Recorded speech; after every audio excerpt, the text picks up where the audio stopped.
Morning students. आज हमारी science की क्लास का डे 17 है। लेसन नंबर 5 पढ़ रहे थे, दैनिक जीवन में रसायन। ठीक है, आज हम टॉपिक पढ़ेंगे पीएच स्केल।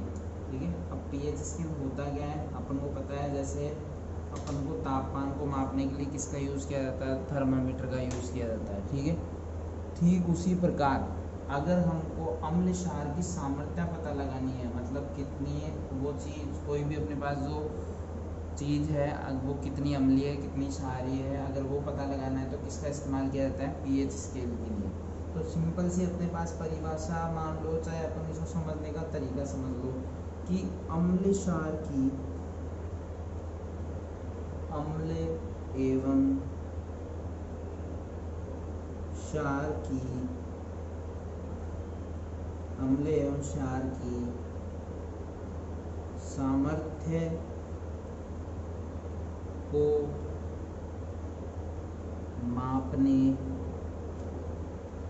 के लिए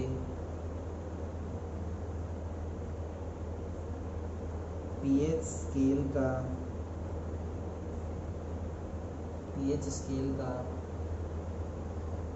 उपयोग करते हैं।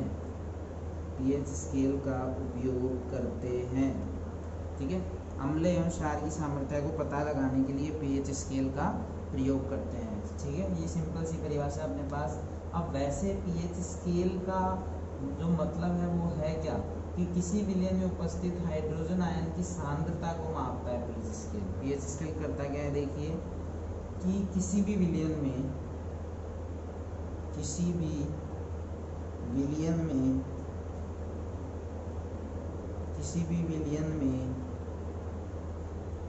हाइड्रोजन आयन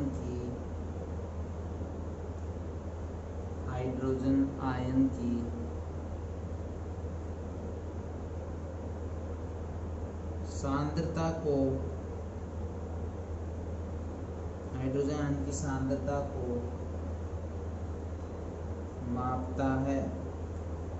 ये पीएच स्केल का काम है, हाइड्रोजन आयन की सांद्रता को क्या करता है, ये मापता है। ठीक है, अब बात करते हैं कि जो पीएच स्केल का जो मतलब है वो है क्या। देखो लिखा हुआ है पीएच स्केल। ठीक है, अब पीएच स्केल का मतलब क्या है वो समझ लीजिए। पी का मतलब होता है कुशांश। पी का मतलब क्या होता है, कुशांश। कुशांश का मतलब होता है शक्ति। कुशांश का मतलब क्या होता है, शक्ति। ठीक है, और जो H है उसका मतलब क्या होता है, हाइड्रोजन आयन की सांद्रता। हाइड्रोजन आयन की सांद्रता। ठीक है, हाइड्रोजन आयन की सांद्रता, ये होता है पीएच स्केल का मतलब।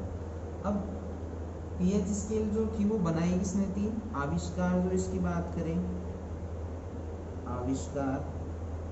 अब जो पीएच स्केल का आविष्कार किया था वो किसने किया था, देखिए पीएच स्केल का जो आविष्कार किया गया था वो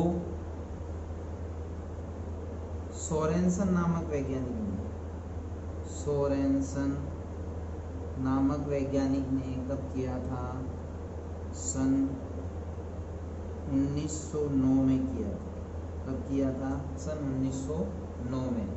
ठीक है, अब इसका मतलब अपन समझ चुके हैं। अब थोड़ी इसके बारे में पढ़ते हैं भाई, कैसे क्या होता है कि अगर हाइड्रोजन आयन की सांद्रता क्या हो, अधिक हो, तो पीएच का मान उतना ही क्या होता है, कम। तो ये एक नोट डाल लीजिए आप। नोट क्या है कि जितनी हाइड्रोजन आयन की सांद्रता क्या होगी, अधिक होगी, उतना ही पीएच का मान कितना क्या होगा, कम। हाइड्रोजन आयन की सांद्रता जितनी अधिक होगी, हाइड्रोजन आयन की सांद्रता जितनी अधिक होगी उतना ही पीएच का मान कम होगा। उतना ही पीएच का मान क्या होगा, कम होगा। ठीक है, अब इसमें अब अगर बात कर लें तो अपन को तीन चीज़ों का पता रखना है कि जैसे मान लो जो पीएच का मान है, पीएच का मान यदि कितना हो, 0 से लेकर कितना हो, 6.9 तक हो, मतलब 7 तक हो, तो वो क्या हो जाती है, अम्लीय कहलाती है। वो क्या कहलाती है, अम्लीय। अगर 7 हो पीएच स्केल का मान, तो वो क्या होता है, उदासीन होता है। क्या होता है, उदासीन। अगर 7 से लेकर 14 के बीच हो पीएच का मान, तो वो कैसा होता है, क्षारीय होता है। कैसा होता है, क्षारीय। ठीक है, तो अब अपन बात करते हैं किसके बारे में, पीएच स्केल का अपन ने देखो यहाँ तक पढ़ लिया। अब उसके बाद में अपन बात करते हैं इसकी, अगर अपन छोटा सा स्केल अगर बनाने के देखने चाहें, तो जैसे मान लो एक स्केल है अपने पास, ठीक है। अब ये स्केल है, इसके अंदर जैसे ये क्या हो गया, 0 हो गया, ठीक है, सॉरी ये क्या हो गया, 0, और यहाँ क्या हो गया, जैसे 7 हो गया, और ये क्या हो गया, 14 हो गया, ठीक है। तो 0 से लेकर 7, तो ये तो क्या हो जाएगा, अम्लीय हो जाएगा, ठीक है। और ये क्या हो जाएगा, क्षारीय हो जाएगा, ठीक है। ये क्या हो जाएगा, अम्लीय, ये क्या हो जाएगा, क्षारीय हो जाएगा, ठीक है। अब देखिए ये पीएच स्केल हो गया। अब अपन को वैसे पता है कि जैसे अपन को अलग अलग पीएच स्केल का मान पता होना चाहिए कि भाई जैसे नींबू का कितना होता है, दूध का कितना होता है, मिल्क और मैग्नीशियम का होता है। चलो आज ये अपन देख ही लेते हैं। जैसे मैं लाइन से बता देता हूँ। जैसे पहले की बात करें तो जैसे मान लो HCl है, क्या है, HCl, उसका जो पीएच स्केल या पीएच का मान लिख देता हूँ, पीएच का मान, जैसे HCl है, उसका पीएच का मान कितना होता है, 0, तो वो क्या हो जाएगा, अम्लीय। दूसरा जैसे मैं लिख देता हूँ जठर रस,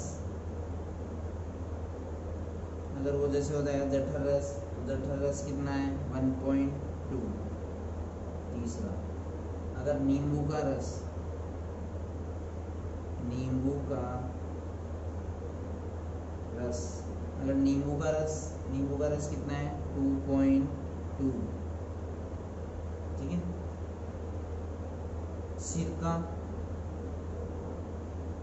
सिरके का पीएच का मान कितना होता है, 2.9। शीतल पेय मतलब कोल्ड ड्रिंक का जो पीएच का मान होता है वो कितना होता है, 3.0।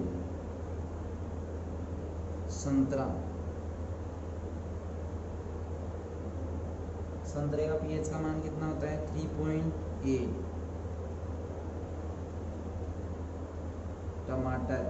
टमाटर के पीएच का मान कितना होता है, 4.5।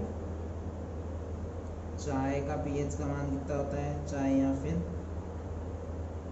कॉफ़ी की अपन बात करें तो चाय या कॉफ़ी के पीएच का मान कितना होता है, 5.0। दही के पीएच का मान कितना होता है, दही के पीएच का मान 5.5 से कितना होता है, 5.8, ठीक है। दूध के पीएच का मान कितना होता है, 6। इसके अलावा अगर शुद्ध जल की बात करें तो शुद्ध जल की अगर बात कर लें तो शुद्ध जल का पीएच का मान कितना होता है, 14। मिल्क ऑफ मैग्नीशियम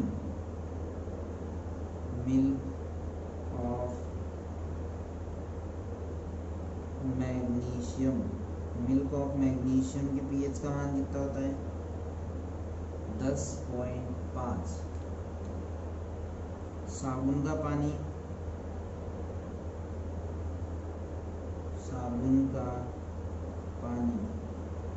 कितना होता है, 8 से 9, ठीक है। रक्त के पीएच का मान कितना होता है, 7.4, ठीक है। ये हो गया। अब देखो, अब अपने पास नेक्स्ट टॉपिक है अपने पास दैनिक जीवन में पीएच का महत्व। दैनिक जीवन में पीएच का महत्व। दैनिक जीवन में पीएच के महत्व की अगर बात करें तो पहली चीज़ है अपने पास जैसे उदर में अम्लता। उदर में अम्लता, ये पहला पॉइंट है, इसको देखिए ध्यान से। कहने का मतलब सिंपल सा है, मैं एक बार पहले समझा देता हूँ कि उदर में अम्लता का मतलब क्या है कि कभी कभी हमारे पेट के अंदर क्या हो जाता है कि खाना खाने के बाद में या बाद में कभी जैसे कभी कभी हमारे पेट में दर्द होने लग जाता है, जलन का अनुभव होता है। तो उसका मतलब क्या है, जैसे हम जो खाना खाते हैं, ठीक है, तो खाना खाने के बाद हमारे जो जठर रस है उसके अंदर हाइड्रोक्लोरिक अम्ल बनता है। क्या बनता है? हाइड्रोक्लोरिक अम्ल, ठीक है। तो जब हाइड्रोक्लोरिक अम्ल बनता है, जब वो मात्रा से अधिक हो जाए तो पेट में क्या होने लग जाता है, दर्द होने लग जाता है या जलन का अनुभव होने लग जाता है। तो इससे राहत पाने के लिए हमें क्या करना पड़ेगा भाई, उसमें अम्ल की मात्रा ज़्यादा हो गई मतलब एसिड ज़्यादा हो गया, तो एसिड को कम करने के लिए हमको क्या करना पड़ेगा, क्षार का यूज करना पड़ेगा। तो हमको एंटी एसिड, कहने का मतलब है मिल्क ऑफ मैग्नीशियम का उपयोग करना पड़ेगा, जिससे जो हमारे पेट की अम्लता है वो क्या हो जाएगी, दूर हो जाएगी। तो हमें लिखना है हमारे उदर में जठर रस जिसमें कि हाइड्रोक्लोरिक अम्ल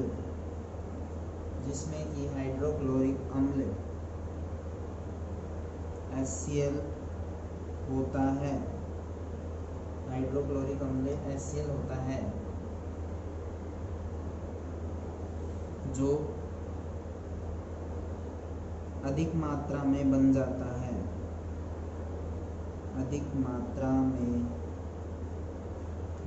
जाता है, जिससे उदर में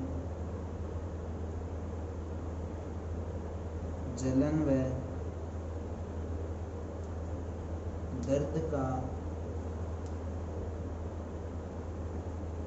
अनुभव होता है। इससे राहत पाने के लिए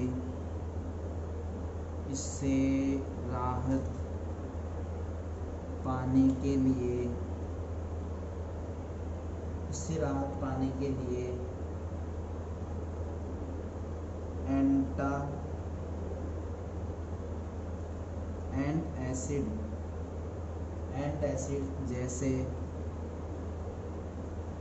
जैसे मिल्क ऑफ मैग्नीशियम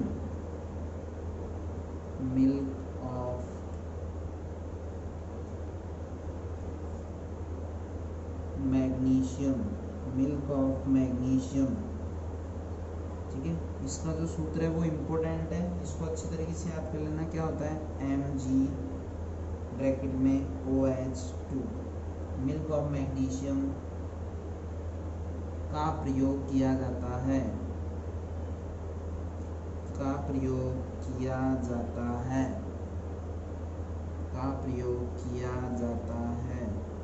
ठीक है। यहाँ तक आगे समझ में। दैनिक जीवन में पीएच का महत्व, इसके अलावा भी बहुत सारे महत्व हैं, जैसे दंतक्षय मतलब दांतों का टूटना, या कीटों का डंक मारना, जैसे कभी कभी मधुमक्खी या अन्य जो कीट है अगर वो डंक मार देते हैं तो उसमें कैसे अम्ल और क्षार का कैसे प्रभाव पड़ता है। इसके अलावा अम्ल वर्षा है, ठीक है। इसके अलावा मृदा की पीएच है। मृदा की पीएच का मतलब कि जैसे किसी जगह जो पानी होता है या जो वो मिट्टी होती है, मृदा जो मिट्टी होती है वो कैसी होती है, मतलब उसकी पीएच का मान कितना होता है, उसी के अनुसार खेती की जाती है, ठीक है। ये थी आज की क्लास। Thank you.